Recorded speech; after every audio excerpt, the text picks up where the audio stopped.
going to make a gear cutter for my water pump gears. I'm kind of straying from the plans. I'm making it a little different, but the gears are going to be basically the same.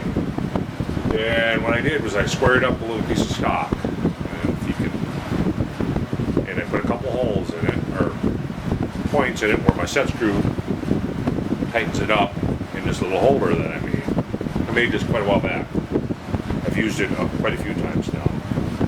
And basically I put it in there and tighten it up. It goes into that little spot that I put in to line it up.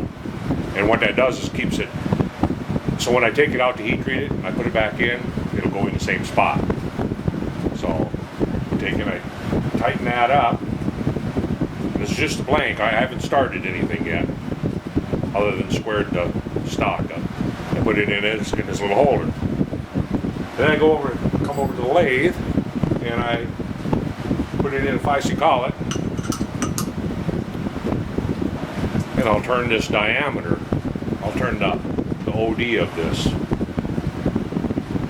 Once I turn this OD, I have the dimensions for the radius and how far apart to form that tooth.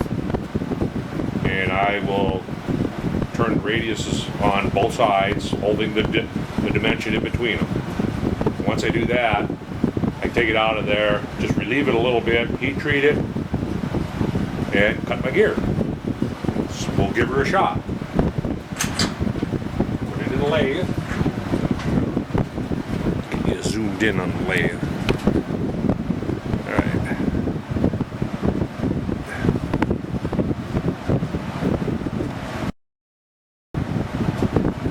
Okay, so I get it put in the lathe here.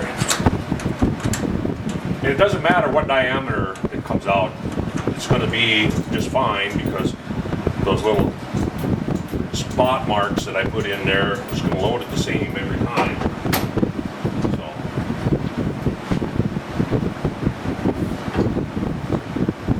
oh, come on. Find the right spot. There we go.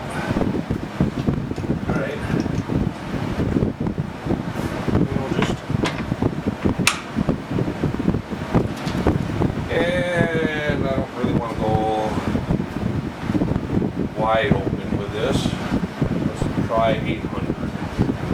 So I want to be at 8.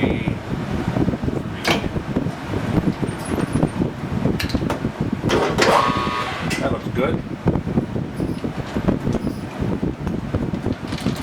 Now I'm just going to get my bearings here so I know whereabouts I'm at. I'd rather do it this way than. Alright.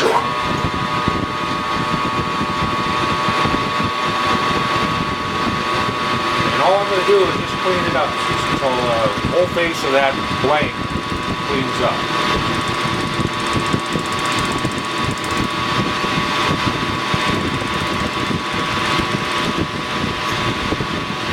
Alright, let's go 20 thou. I'm just barely touching the corners of it, I think.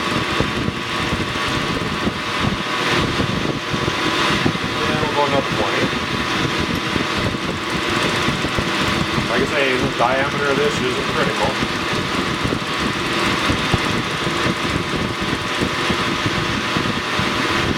That's where I'm at. Okay, I have about, I don't know if you guys can see that.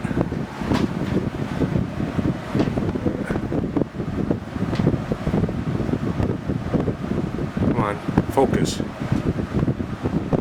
Doesn't want to focus there. Anyway, it's about 3/4 of cleaned up on the end of it. We'll just take another 20. Once I get that all the way cleaned up, then I'll switch tools. Cut that radius at the right depth and distance apart.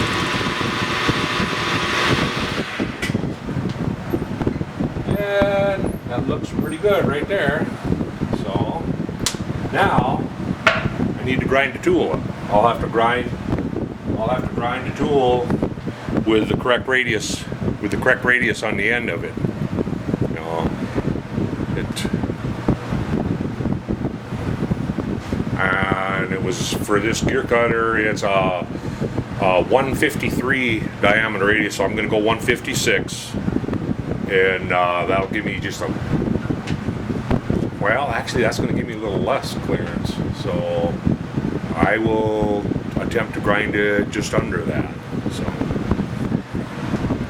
I'll be back then. Okay, the radius that I'm going to have to grind on that tool is going to be between a 5/32 and a 9/64. So I have both radius gauges here, and I'll use those to compare to the end of the tool as I'm grinding. Well, my camera was kind of acting up, so I didn't get any of the cutting of the gear. I had got the radius ground on the tool, and then I went ahead and cut the gear. And I'll give you a glimpse before I take it out of the lathe. And it's, come on, focus on it. I didn't want to really focus real well, but that's basically it right there. Now all I need to do is just hand dress the radiuses out on the end of it and heat treat it, and then we're ready to start cutting gear. Okay, hand dressing the radius out on the end of this tool is just a simple process of take my oil stone and basically just sit here and kind of work a little bit of a radius on the end of it. It's in my gears that I've made in the past, it's worked out pretty well. Sometimes they are a little tight, but that's because I basically put too much of a radius on there, so sometimes not enough on the tool is actually better than too much. So I just kind of dust a little bit of a radius on there with the oil stone. It doesn't take much. Just about there already.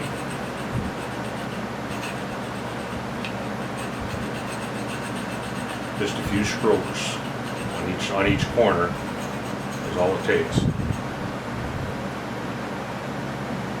If I can get my fingers coordinated here.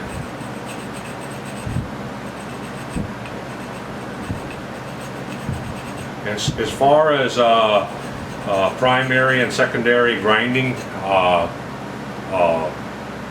edge on it, it's for cutting into brass gears, it's really not necessary. As long as you've turned it in the lathe and you have that radius set, it'll cut just fine.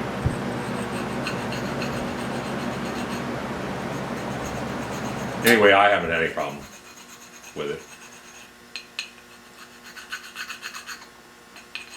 Alright, I think I should probably about do it.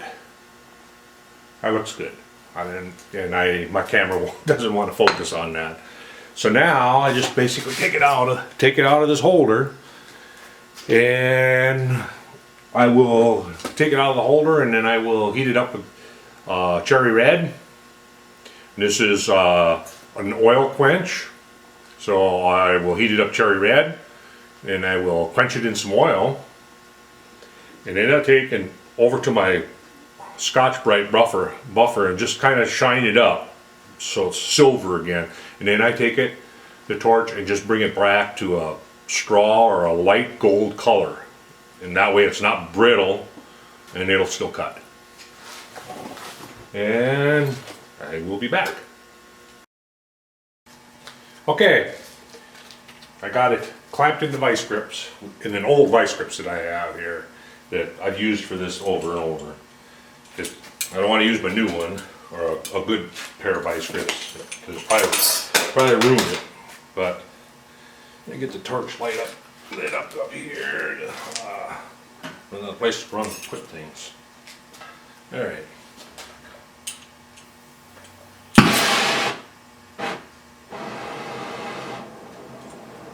Whoop. Come on.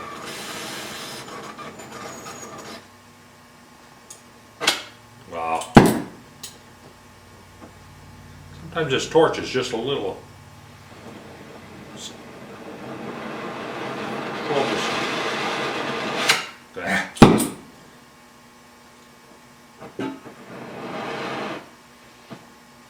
there we go. I don't know why it does that, but sometimes it gives me a problem. Alright.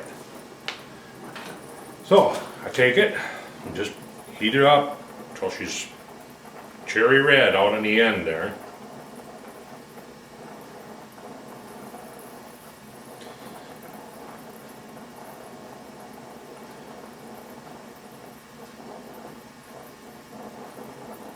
The whole thing doesn't have to be just cherry red, just the end where I'm, okay, I got a little jug of oil here, a little container of oil, put it in there and let her cool. And that's pretty much it. And now I will take it over and buff it silver, and then I'll come back to the torch and heat it up till it's straw color.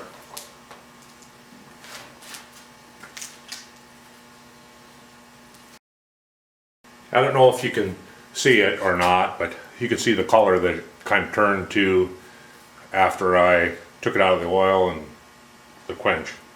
Now I'm going to go buff it so it's silver again, so that I can see the color change.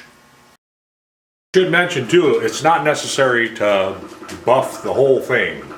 You know, you don't have to buff the whole thing silver, just a spot on it so that you can see when it turns to a straw color. So what I'm going to do now is put it back in my vice grips if I can find where I laid them. Oh, there they are over there. By the buffer. And now for this one, I really don't need the acetylene. I've just got a little handheld torch here, and that puts out plenty of heat, plenty enough heat to heat it up and turn it to a straw color. It just takes a little longer is all, and I'd rather take a little more time, because that way I don't bypass it and then soften it up again and have to go through the whole process again.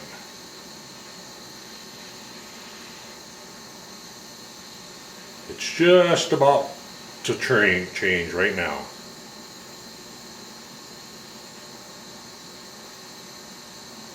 And there it goes. And once it goes, I mean, it goes. It doesn't mess around. So that's why I don't use an acetylene to draw it back.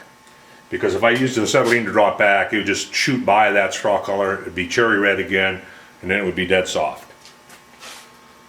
So, oh, I also should mention on this holder that I made that holds this blank, the slot that I cut through there, one edge of that slot is right on center line of that, and that's going to be the cutting edge. So that when you put the tool in there, the top edge of that is right on dead center of the diameter of this holder that I made. And this holder's worked really well. It's made a lot of gears, so I think I've used it on, well, all but one engine that I've built, so I know it works. Okay, I got it clamped in my 5C collet chucker. I put marks on it every 40 degrees because that's 9 tooth, so 9 indexes, 40 degrees. And I don't know if everybody knows this, but the easiest way I could set it up and find a center line and scribe a center line on this stock, but the real simple easiest way to do it is just go ahead and either die commit or put some marker on there or whatever. And what I'm going to do is I'm going to just set up 1, 2, 3 block down at the bottom of the vise here, and I'm going to take just a square and set it on there. Now I got a vertical edge, and all I need to do is just rub it on that shaft. It'll put me a scribe line right on center. And that's, to me, that's the simplest way. I don't have to sit and go grab the indicator and find the center. It's just a little tip, but in case you didn't know that or didn't realize that, but it works. It works very well. I'm going to continue here and set up my cutter and get the gear cutter centered over that mark. Pick up the edge and just write a short little program. Basically, the only thing I'm going to do is feed in, feed out to the end, retract over, and then go back to my start position and feed in. And I'm going to probably take it, I don't want to rush it, so I'm going to take it maybe in 3 cuts. Okay, I've got it on center now. And this is going to be my zero position. It's up it closest to the chuck and on center line of that shaft of the blank. And I don't know how many of the younger folk know, but there's an old trick to figuring out which way plus is. You know, a lot of people go, well, which way is X plus and which way is X minus? And it's the left hand rule. You just take your left hand and stick it out, thumb up, finger like that. X is plus, Y plus, Z plus. When I first started in this trade, that's how when I sat down and programmed something, I was using that a lot. It's just a little tip. Okay, I got the program written, and I have the cutter all set up. I got everything all ready to go. And it was only like 21 lines of code, and I'm doing it in 4 passes, 20 thou per pass, and then the last pass, no wait a minute, no, 3 passes, I'm sorry, 3 passes, 20 thou per pass, and the last pass is at 72 thou depth, I believe I went, and that's where I'm going to start out at. So we're going to give her a whirl here and see if she'll work all right. Cross my fingers.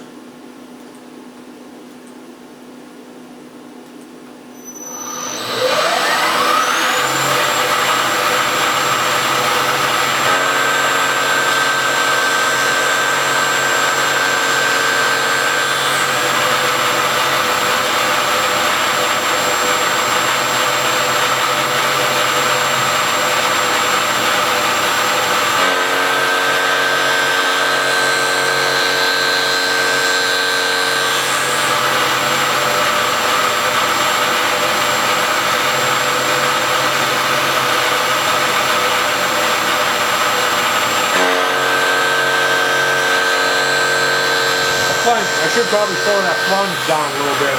Plunging in there kind of hefty.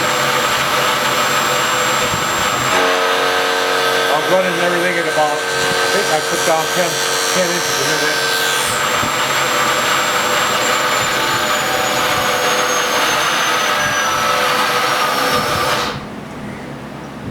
Let's see what it looks like here.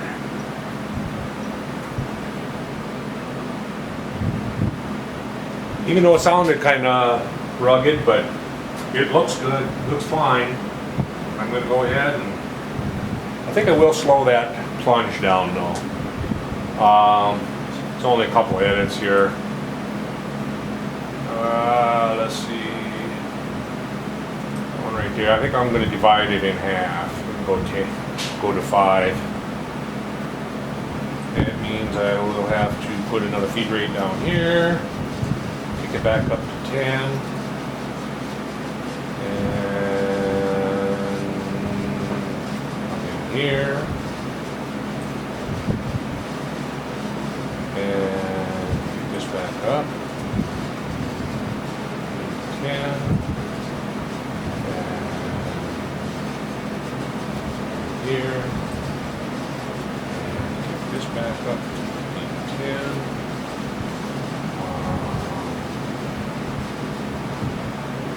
And the last pass here.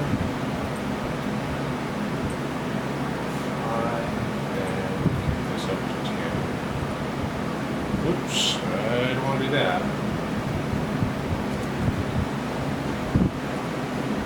Okay.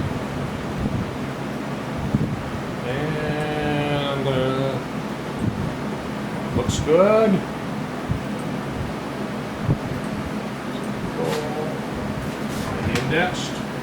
I indexed to the next tooth, and away it goes.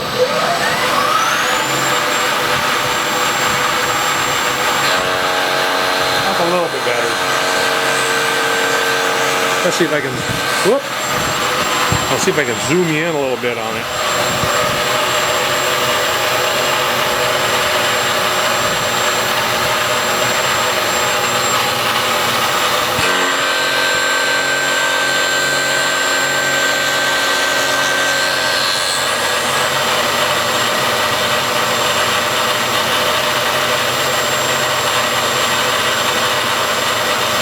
My zero should have been over a little bit the way it looks.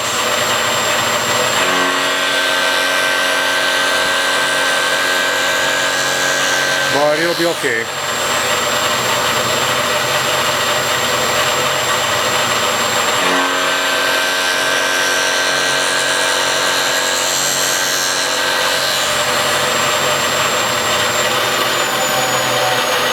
And there's another tooth. I will continue on and go from there.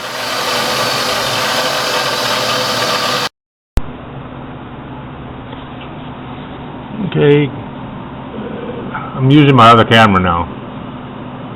Trying to get, this camera is not focusing this any better than the other.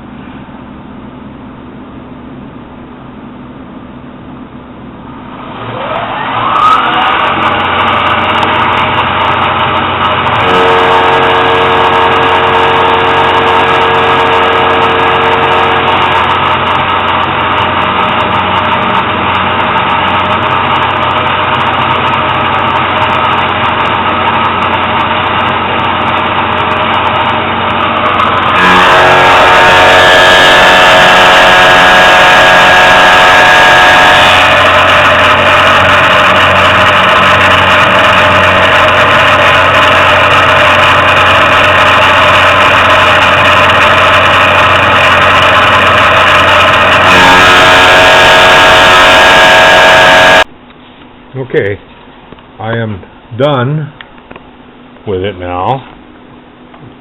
I'll take it out.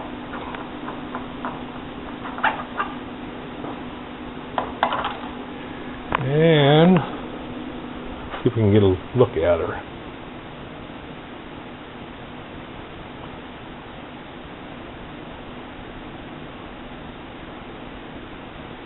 Don't look too bad. And we will part off the pieces I need, and we'll see how it goes.